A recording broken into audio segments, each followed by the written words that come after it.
E o número de brasileiros inadimplentes bateu recorde histórico. De acordo com a Serasa, 61 milhões de pessoas estão com o nome sujo na praça. O desemprego e a recessão econômica podem ser os principais fatores para explicar esses altos índices.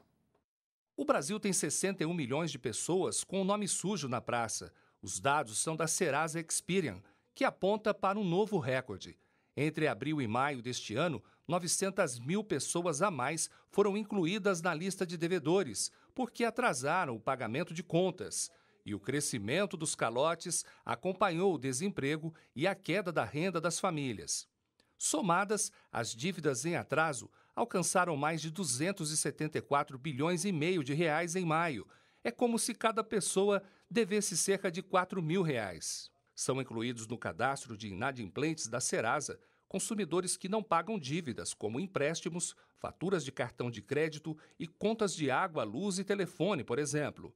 E ao entrar na lista, essas pessoas deixam de ter acesso a créditos nos bancos e no varejo. Na semana passada, o Banco Central indicou que em maio houve um pico no índice de inadimplência das operações de crédito. Isso mesmo com a liberação do dinheiro de contas inativas do FGTS, que deveria trazer alívio financeiro aos brasileiros. Naquele mês, os calotes subiram nas linhas mais caras, como o cheque especial e o rotativo do cartão de crédito. A exceção foi o crédito com desconto em folha para funcionários públicos. Uma possível explicação é a crise de estados como o do Rio, que tem pagado com atraso os salários dos servidores públicos. Até os estados estão devendo, William. Que dirá o cidadão? Essa aí associa um pouquinho com a matéria anterior que falou sobre a questão do medo, né? Quando uma sociedade com medo é uma sociedade dominada, né?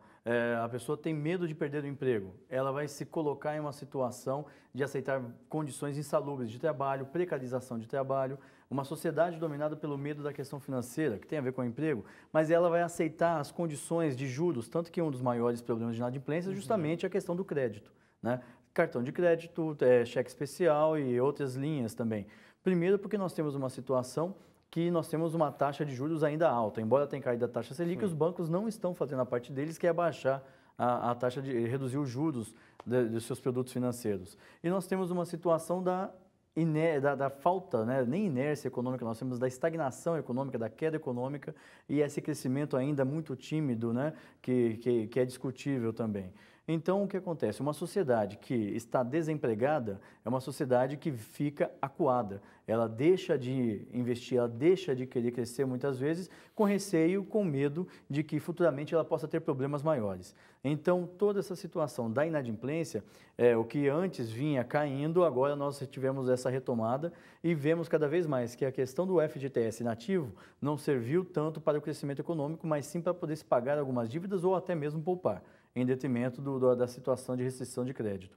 Então, nós vemos que o que de fato acontece, essa questão do FGTS do inativo, ela serviu para poder apagar um pequeno foco de fogo, mas não tem políticas públicas que, depois que acabar o FGTS inativo, o que temos depois? Que política pública de seguridade? Temos crescimento econômico? Temos indicadores de crescimento, de possibilidade de emprego? Não, não temos. Então, a sociedade ela acaba ficando um pouco dominada. O medo da crise econômica, de retornar ao que foi os anos 80, os anos 90, vem novamente à tona com tudo isso. Então, acabamos muitas vezes aceitando situações que são impostas e nós não trabalhamos para isso, né? Já visto que nós estamos vendo os casos de corrupção e não temos visto manifestações condizentes com aquilo que está sendo esperado. Tudo por uma questão de ordem de dominação econômica. Profundo isso aí, William.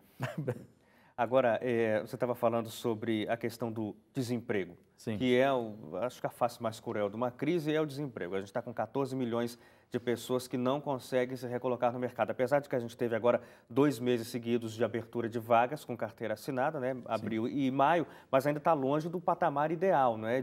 Seria chamado aí de pleno emprego, quer dizer, acabar com o desemprego. O governo apostava que agosto seria o mês da grande retomada. Depois de todos esses escândalos, esses problemas todos, está difícil fazer essa aposta? Não, com certeza fica mais difícil, porque o governo ele não tem credibilidade para poder colocar qualquer tipo de reforma, principalmente a reforma trabalhista, que mexe no trabalhador, que faz e vai discutir, vai até em alguns casos anular, não vai caçar, mas vai anular alguns direitos trabalhistas, porque nós vamos ver uma situação que de fato a CLT não foi mexida, porém criou um concorrente da CLT, de certa forma, porque a pessoa que vai trabalhar com o PJ, ela vai aceitar esta situação de trabalho que nós conversamos anteriormente. Que é melhor do que ficar sem Que é melhor emprego. de ficar sem nada, porque eu tenho medo de não ter o que colocar em casa. Então eu aceito essas condições. E eu acho que tem uma coisa importante que contribui muito para essa falta de credibilidade dos agentes econômicos do governo. O governo fez alterações profundas no cartão de crédito agora recentemente. Sim. Você só pode pagar o mínimo uma vez, depois você tem que necessariamente fazer a parcela com juros um pouco mais baratos. E o governo prometia que os juros do cartão de crédito ia cair. E não caiu. Ou seja, fez-se a mudança e os juros continuam naquele patamar exagerado. Que os bancos ainda não estão entrando na onda.